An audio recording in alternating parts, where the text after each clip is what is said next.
औज़ुबिल्लाहिमिनश्शैतानिर्रजीम बिस्मिल्लाहिर्रहमानिर्रहीम। अस्सलाम वालेकुम। मैं हूं आपका दोस्त host Pasha Kazam. Welcome to my YouTube channel Pasha Kazam official. तो आज मेरी वीडियो उन लोगों के लिए है कि जिन लोगों के मुंह से स्मेल आती है और उनके मुंह को खुशबूदार बनाने के लिए कौन सा नुस्खा रसूल खुदा सल्लल्लाहु अलैहि वसल्लम ने बताया कि एक छोटी सी चीज़ जो आम स्टोर से हर जगह से अवेलेबल है, तो वो चीज़ जो है वो खाने से आपका मुंह खुशबूदार हो सकता है।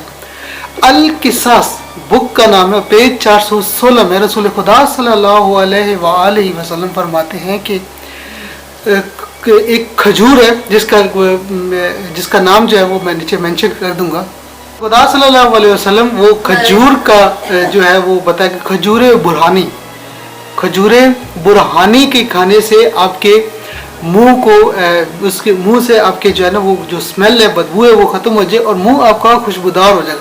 ये आज की वीडियो उन लोगों के लिए है कि जिसका आप मेडिकल साइंस में आप जाके आप इसका ट्रीटमेंट लेंगे तो काफ़ी मुश्किल से काफ़ी एक्सपेंसिव इसका जो है ना ट्रीटमेंट मिलता है। आपको मेडिसिन भी आपको 500-1000 से पैसे कम नहीं मिलती। ये खजूर जो है, खजूर बुरहानी जो है, इसके खाने से और आपने ये आप सुबह के टाइम, रात के टाइम, सोने के वक्त या सुबह नाश्ते में इस खजूर को आप इस्तेमाल कर सकते हैं। और इसके मज़ीद भी जो फ़ायदे रसूल खुदा सल्लल्लाहु अलैहि वसल्लम ने जो अरशाद फरमाया, इससे ये होता है कि एक तो ये आपके मैदे को, आपकी स्टमक, आपके मैदे को जो है वो ये पावरफुल करता है। आपकी इससे ग़िज़ा हज़म होती है और इसके साथ साथ ग़िज़ा के हज़म होने के साथ साथ ये आपकी जो आपने खाना खाया होता है ये उसको भी आपकी जो ना हज़म करने में बड़ी पावरफुल रहती है।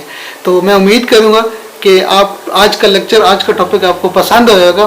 तो आप इसको बजाय आप डॉक्टर्स के पास या मेडिसिन खाने के बजाय जिन लोगों की मुंह से स्मेल आती है वो इस खजूर का इस्तेमाल करें।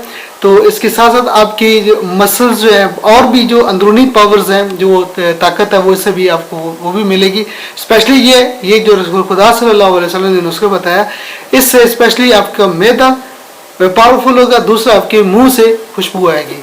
तो जाते जाते मेरे चैनल को सब्सक्राइब कर लीजिए और बेल के आइकन को प्रेस कर लीजिए ताकि आने वाली हर लेटेस्ट वीडियो से आप आगाह रह सकें। बस।